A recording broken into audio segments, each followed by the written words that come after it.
여러분, 스타트업이라면요, 벤처기업의 이전 단계를 스타트업이라고 이야기합니다. 좋은 아이디어를 가지고 이제 창업을 시작을 해서 뭔가 성과들이 조금씩 이어가는 기업들, 이런 기업을 스타트업이라고 합니다. 그런데 이런 기업들의 CEO들은 혹은 창업자들은 대부분 젊습니다. 예. 그러다 보니까 이들에게는요, 이념이고, 죄송합니다. 그냥 한 표현을 쓰겠습니다. 나발이고 필요 없습니다. 이들에게는요, 이들에게는 오로지 실사구시, 실용주의밖에 없는 거예요. 게다가 쿠팡이 뉴욕 증시에 상장을 해서 성공을 했잖아요. 그리고 나서는요, 더 많은 사람들이 오로지 말입니다. 오로지 야, 한국에 있어서 될까? 이런 두려움에 빠진다고 이야기를 해요. 여러분도 알다시피 쿠팡 김범석 창업자는 지금 이사회 멤버에서도 빠졌고요. 경영진에서도 아예 빠져버렸어요. 왜일까요? 왜? 이게 뭐 여러 가지 억척이 굉장히 많습니다. 그 중에 이제 대표적인 억척이 그거예요. 중대재해기업처벌법.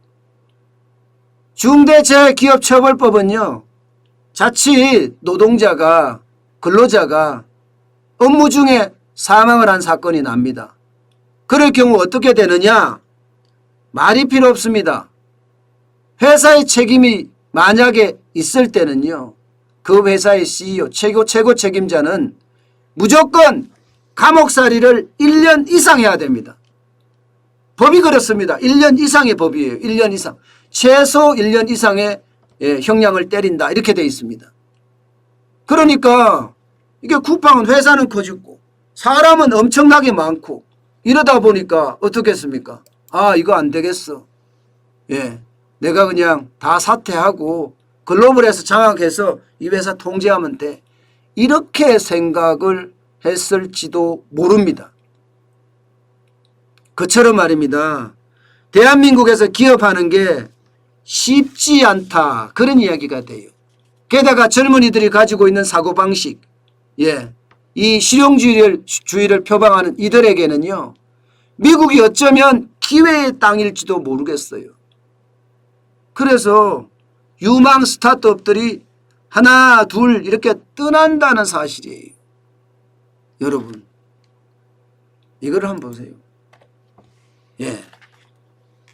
우리가 알고 있는 알로라는 유료 협업 툴이죠. 회사 내부의 커뮤니케이션을 이렇게 할 수 있는 그런 툴입니다.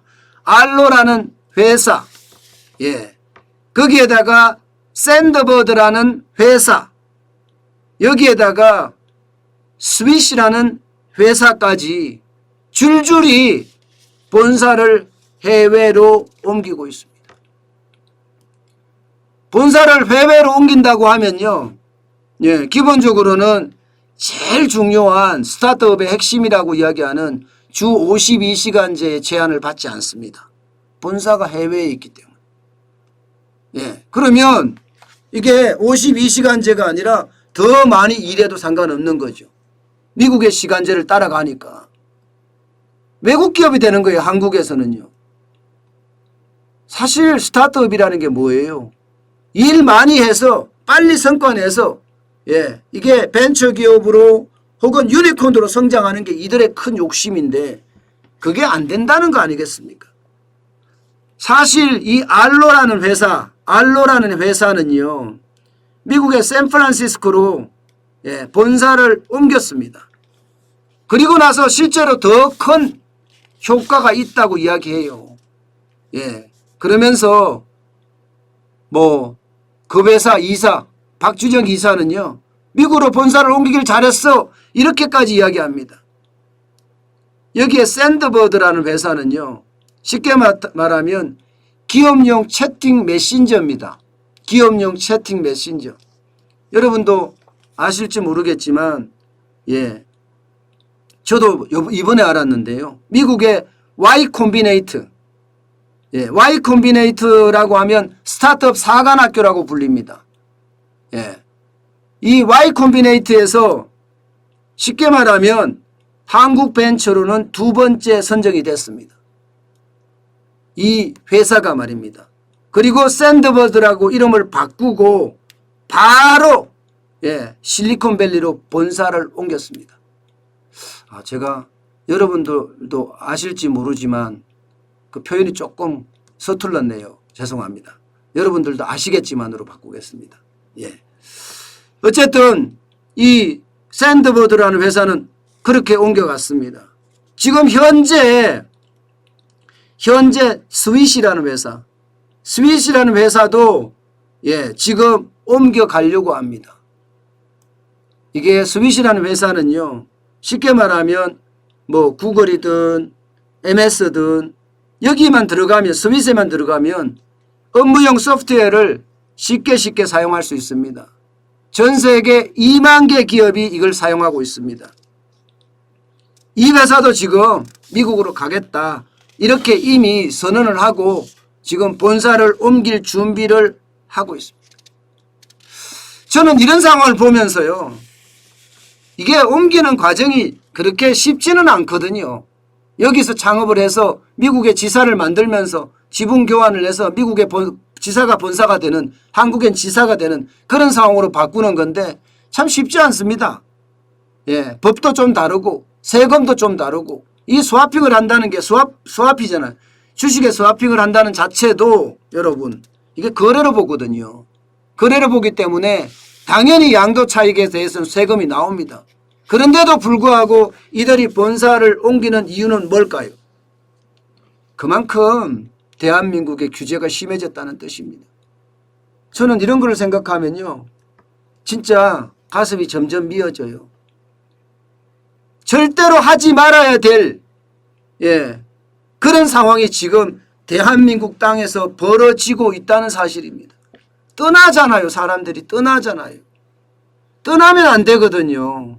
그들이 한국에 머물러서, 특히 젊은이들은 한국에 머물러서 그만큼 많이 대한민국의 미래를 키워가야 되는데, 그렇게 미래를 키워가야 될 젊은이들이 지금 대한민국을 등진다는 자체가 어쩌면 솔직히 저는 무섭다고 생각을 해요. 무섭다고. 그 어느 때보다 여러분, 그 어느 때보다 지금 심각한 상황이 점점 갈 수 있다는 것, 그게 우리에게는요, 최악의 상황까지도 몰고 올 수 있지 않을까, 그런 생각을 저는 해봅니다. 여러분, 우리 젊은이들이 떠나서는 안 되는데 오죽했으면 이들이 떠나겠느냐, 이런 생각을 해요. 최근에는요, 야놀자라고 아시죠? 야놀자.